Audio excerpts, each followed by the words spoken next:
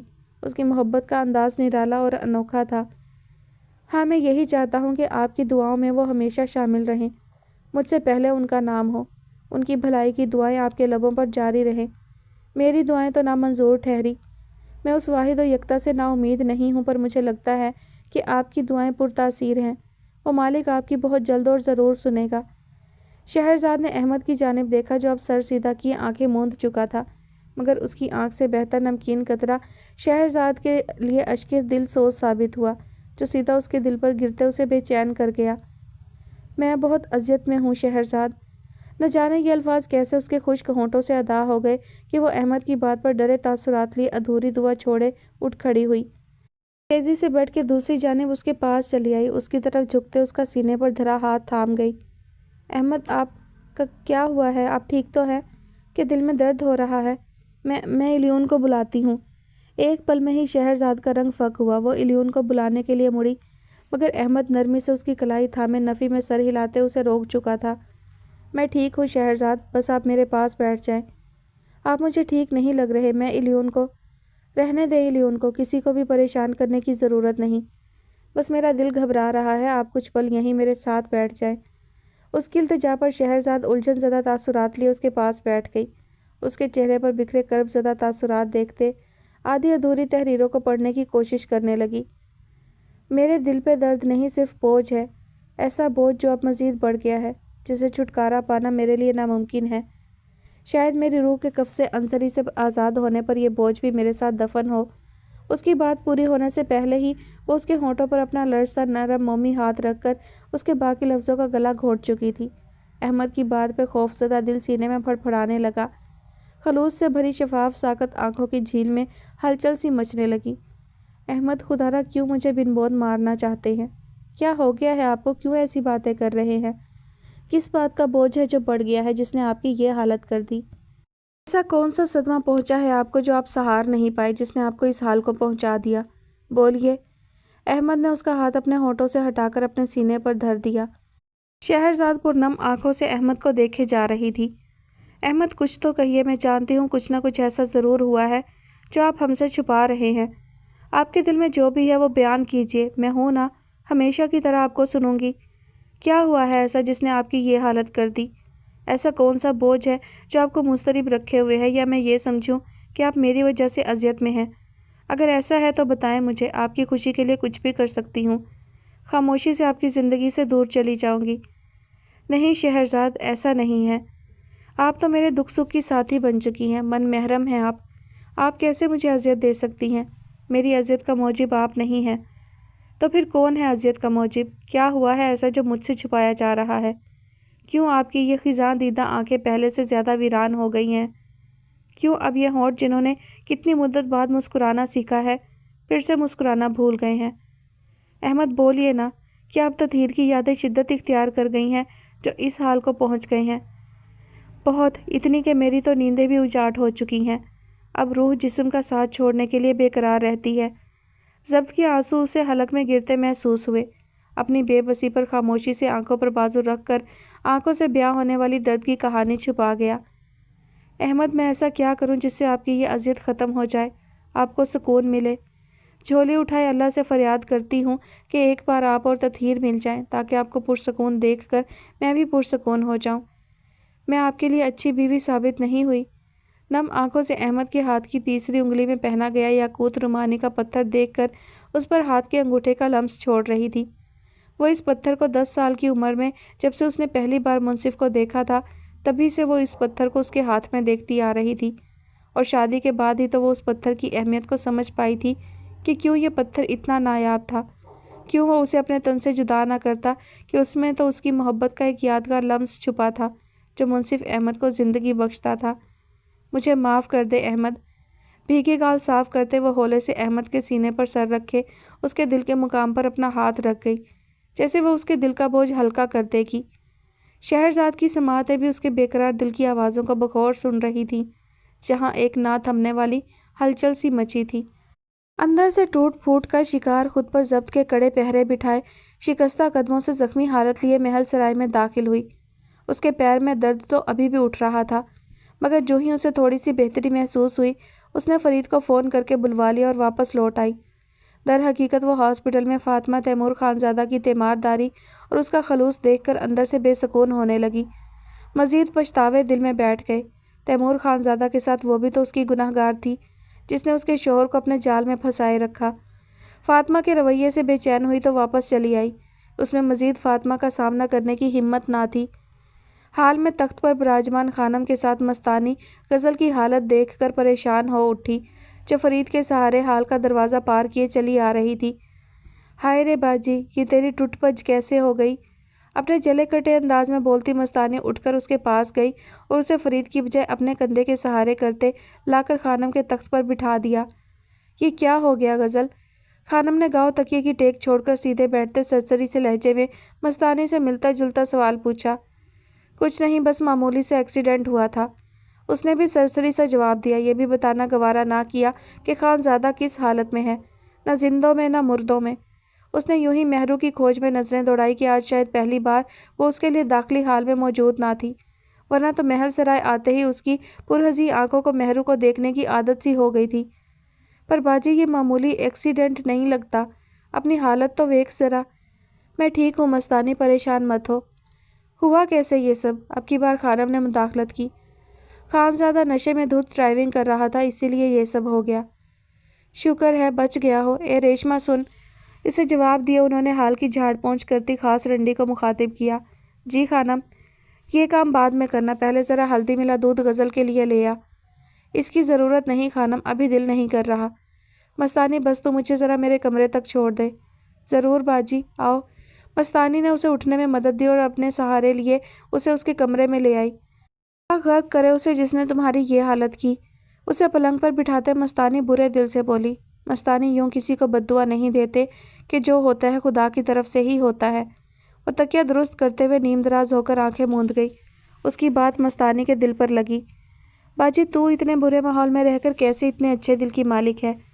2 ماہ ہو گئے مجھے یہاں آئے، یہاں کوئی مجھ سے صحیح طرح سے بات تک نہیں کرتی، اور تو ہے کہ ہر ایک کے لیے ہمدردی رکھتی ہے۔ ایسا کیوں؟ مستانی، میرا سر درد سے پھٹ رہا ہے، اپنی تیز گام کو فی الحال قابو میں رکھ، کوئی سوال جواب مت کر۔ اس کے بیزاریت سے جواب دینے پر مستانی اپنا سا منہ لے کر رہ گئی، پھر اس کے پاس ہی کچھ فاصلے پر پلنگ کے کنارے بیٹھتے اس کے چہرے کو بہت غور سے دیکھنے لگی۔ غزل اپنی سوچوں میں گم تھی اور مستانی بس اس کے چہرے پر کچھ کھوج رہی تھی۔ مستانی، جا ذرا دیکھ تو مہرو کہاں ہے؟ ابھی تک مجھ سے ملنے نہیں آئی، اس کی طبیعت تو ٹھیک ہے نا؟ معلوم نہیں باجی، میں جب سے چھٹی سے واپس آئی ہوں اسے میں نے گمسم ہی دیکھا، بس اپنے کمرے میں بند رہتی ہے، میرے سے بات بھی کرنا چھوڑ گئی، کھانا پینا بھی ایک قسم کا چھوڑا ہوا ہے، بخار میں پھنک رہی ہے، کچھ پریشان سی لگتی ہے مجھے۔ اس کی بات پر وہ جھٹ سے اٹھ بیٹھی۔ اچانک سے کمر میں درد کی لہر سی اٹھی، مگر وہ نظر انداز کر گئی۔ مہرو کی غیر موجودگی اسے شش و پنج میں ڈال گئی۔ کیا کہہ رہی ہے تو؟ سچی کہہ رہی ہوں باجی، بہت بار اس سے اس کی پریشانی کا سبب پوچھا، مگر اس نے کچھ بتایا ہی نہیں۔ اسے دوا لا کر دی، میں نے اسے بہت بار کہا آجا دوا لے آئیں، مگر مانی ہی نہیں میری بات۔ مجھے اس کے کمرے میں لے چل ذرا۔ باجی، میں اسے یہیں بلا لاتی ہوں، تیری حالت۔ غزل کی حالت کے پیش نظر اسے روک گئی۔ نہیں، تجھے جو بولا ہے وہ کر۔ اگلے ہی پل وہ مستانی کے سہارے اٹھی اور ساتھ والے مہرو کے کمرے کے دروازے پر موجود تھی۔